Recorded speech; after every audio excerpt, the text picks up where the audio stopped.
Welcome to One Word a Day. I'm Sophie, your pilot into the universe of Chinese. Today, the second stanza of the poem about a good, timely rain.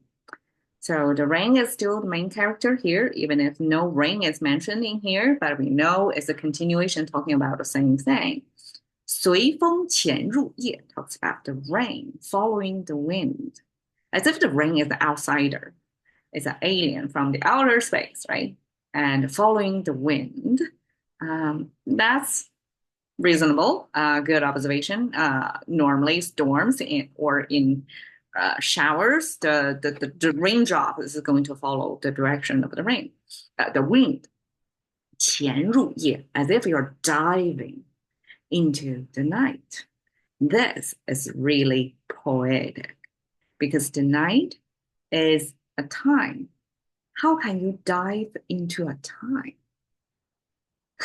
And diving is a concept of you're normally stay in one space and you're diving into another space, which is not your natural habitat, right?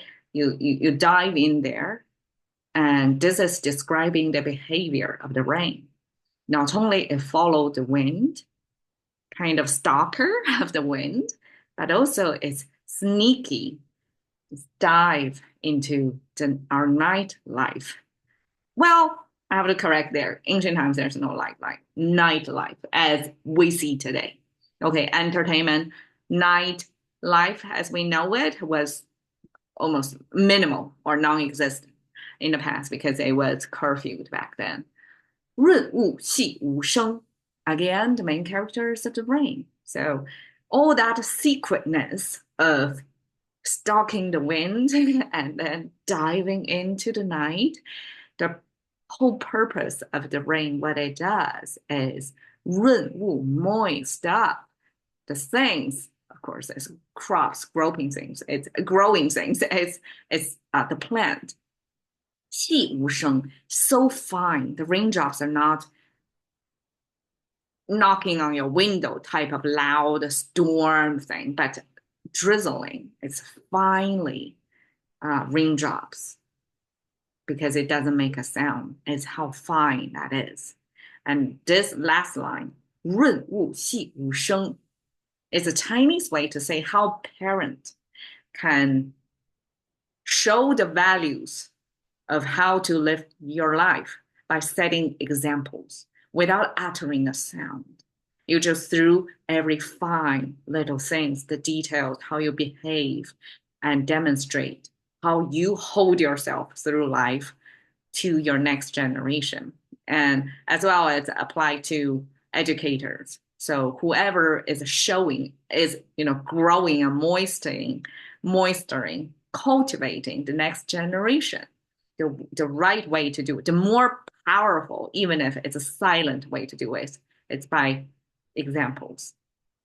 So this is the whole thing of Chinese, the rain poem. It's not just talking about the rain. It talks about the behavior of the rain. It is a good rain. Not only it knows the time, but it do things so quietly. It changed you, fundamentally changed you, changed the land, make it moist, make it rich to grow. But they do it in a silent way.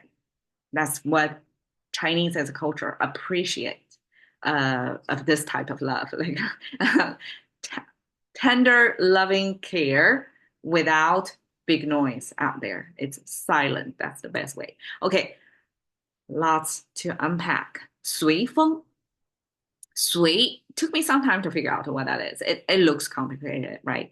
It has 1, 2, 3, 4, 5 separated parts. The left part means walking. So we have the three-toe foot symbol with the 3 strokes of footsteps. Means your foot is in motion. Print out these footprints across the space. So that's walking. Then the big vertical thing with 3 boxes attached, that shows a cliff. It's something that ancient times, I guess people are not, we don't have the tools or examples to show by other humans that you can actually scale up a pretty upright surface. Ancient times, when we see this symbol, it means until the wall. against the wall of nature that you cannot scale up or escape. Then have the left hand and the craftsman's tool. So 3-finger left hand, and this 2 horizontal line, 1 vertical line is the tri-square to make sure you make a perpendicular things. So when you're showing left hand instead of the regular, hand representation, which is right hand, when you have a left hand in there, that means you're not giving your best efforts. You're left handling something, not right handling or even double handling something. Okay. Then the meat symbol. So you're basically chasing down the meat all the way to the end of the cliff where the prey has nowhere else to go. And it's left hand with a tool. My understanding is if you're the best hunter, you probably don't need to chase it all the way down to the end of the space because you're using left hand tooled way to do this. Therefore, you have to chase to follow the meat, this bicep looking thing. It's the meat. You have to follow it all the way. And paired with walking symbol, that simply means you follow something because you cannot hunt it down. You have to follow, kind of exhausted until it hits the wall. Okay, so that's 水. Feng, we have this popping thing, which is the top, the mold, and then horizontal line is the seed popping out of the mold. And then we have the squiggly worm symbol. The worm popping out of its pot is the time when the wind is going to start. So according to scholars, wind is something invisible. It's not easy to visualize. So we have to use something that concur when the wind happens. So according to scholars, when the worms popping out of their seed or their shell, that's when the wind is going to pick up. Okay. Qian, we have water symbol on the left side. So this is a water stream in nature with interruptions on the side. And then today I figured out what qian is. Okay, I'm going to share my theory. Qian means dive in, right? Dive means you have to go underwater, submerge your head below water. And this is a mouth symbol with an opening in there. That is underwater exhaling. So you cannot obviously inhale underwater. You can only exhale. So that shows you're letting the air out underwater. And then the top side, I don't have the full story yet, but at least I can explain this way. When you're diving, so basically you try to move underwater. The way you can move is you have to paddle your feet, right? To propel yourself forward. And this is our foot symbol, backward going. So it almost feels like underwater paddling. For you to kick the water backwards, you have to hit your feet backwards, like upwards, and then hit down. So this backward walking almost feel like you're walking through space backwardly to propel yourself forward. Okay, so you have both the footwork and your breath work paired with water environment to give you the picture of your behavior when you're diving underwater. Okay, 入 simply is a big puncturing into some space. So I view it as almost like a needle and a pointer through space. Yeah. Okay, so this is somebody, a person, and starfish position person. The stroke, originally it was symmetrical on the left and the right side, separate strokes.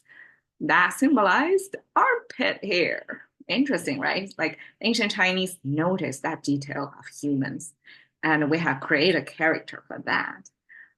So by itself, that means end or continuation. And my explanation is you have the left armpit and you have the right armpit.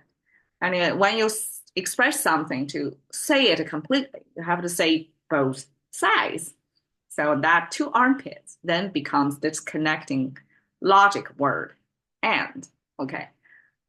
And we change out the right side into the crescent moon shape. So you have this end moon in there, and that becomes night. All right. 润物细无声. You moist things. Okay, moist. We have again water symbol, the door panel, double door panel, and then we have the king symbol in there. Okay, I have to revisit what I came up with, my theory. At the end of last year, I talked about the run because they pronounce as run. It happened to be English run. And that's one of the key action word to represent the choices Chinese face today. Either to run. Run means to run away from home, to emigrate out of China, get out of there. That's one option. And there are three other options. You can check out the end of year last 4 episodes. So this was that. Simply because of the sound, but originally it means moist. The reason why it's moist, because the right side pronounced as ren, that means the leap year, the extra day year.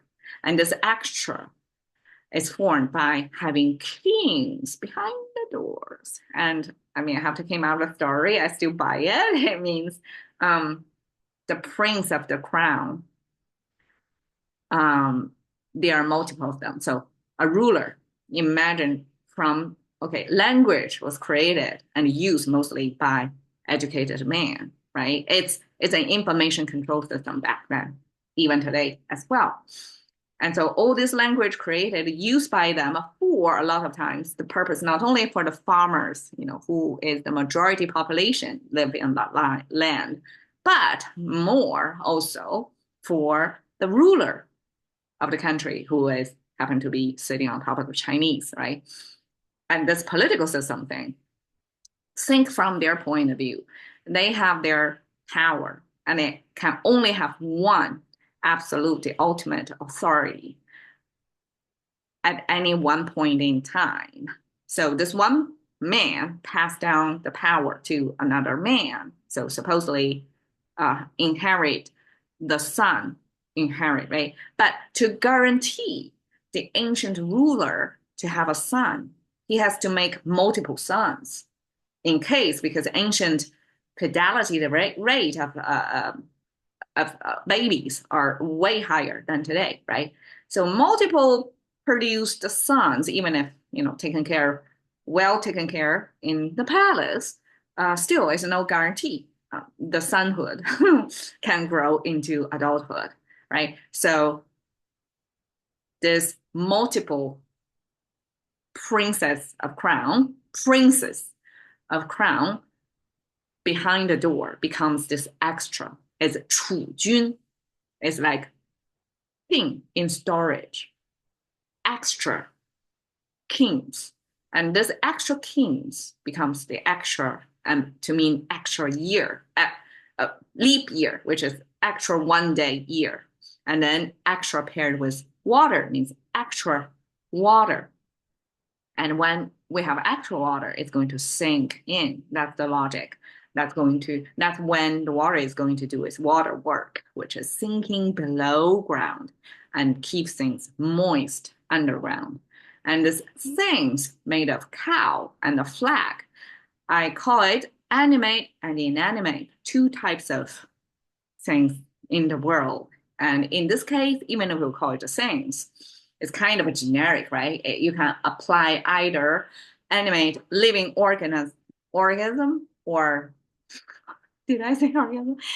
Or dead thing, like a flag. But in this case, because of the rain, and we're talking about have good timing, everything related to farming, right? So this things imply the crops growing in your farm field. 细无声, finely, this fine is made of the fabric symbol, which always looks like this, the drapey fabric at the bottom, and then the 2 spools of thread connected by the common thread, because the longer the thread, the finer it is. And then we have the spool of thread, zoom in view of how a spool of thread looks like, just like that. This is the spool, right? And these are the thread wrapping around it, and it has to come cross all the way through. Okay, if you've ever seen a spoof, right, it looks just like that. Wu. Okay, it came from the ancient dancing practice. This is a dancer, okay, outreaching this arm, and then it has 20 crabs under, like held in each hand. So I call it a harvest dance because ancient times, just like singing, it's not for entertainment of everyday people. Dancing is not for entertainment of the kings and queens and far less everyday people either. Dancing is a harvest dance, starts as a harvest dance to praise the God, like, look what you gave us, that we have this great harvested this year. And then the bottom is somebody close to the ground. So this is whole dancing thing eventually become our negation. So there is a logic jump there. My explanation is dancing as a movement, as a performance art, was not able to be preserved. Once it's done, it's gone. And so dance as a temporary thing, like a time-dependent thing, is going to disappear once the dancer stopped dancing. So it's good to view it as negation or not there. So instead of saying like I've seen so and so live performance, right? Because live performance is so short, you have to be there, right there, and then you can see it. But other than that, it's gone. It's not there. For most part of the time, it's not there. Only a glimpse of time, then dancing happened. So that's why dancing associated with negation. 声 sound.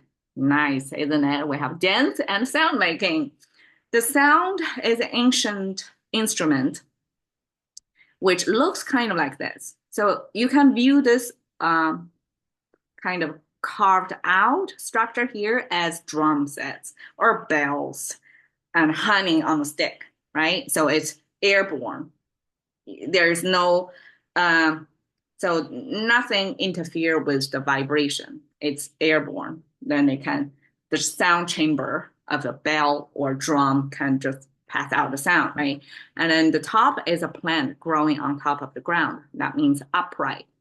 So this this drum set standing upright, and then we have the hand symbol, 3-finger hand symbol, holding something. So drumstick could be, right? Hitting on that instrument right there. So the top, it describes both the instrument and the player of the instrument. Music making in there. Then we have the ear symbol.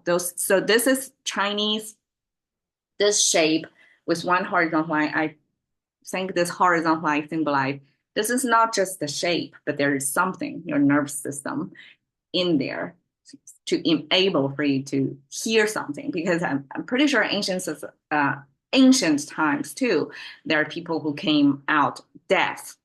So people realize even just by the structure outside is not enough. No guarantee that you can hear. It's something in there that's enabling you to hear. Okay, so be able to hear this drumming session, that's the full definition of sound. It came from music making. So silently nourishing is the best kind of nourishing according to this philosophy of Chinese education. 随风潜入夜，润物细无声. See you another day.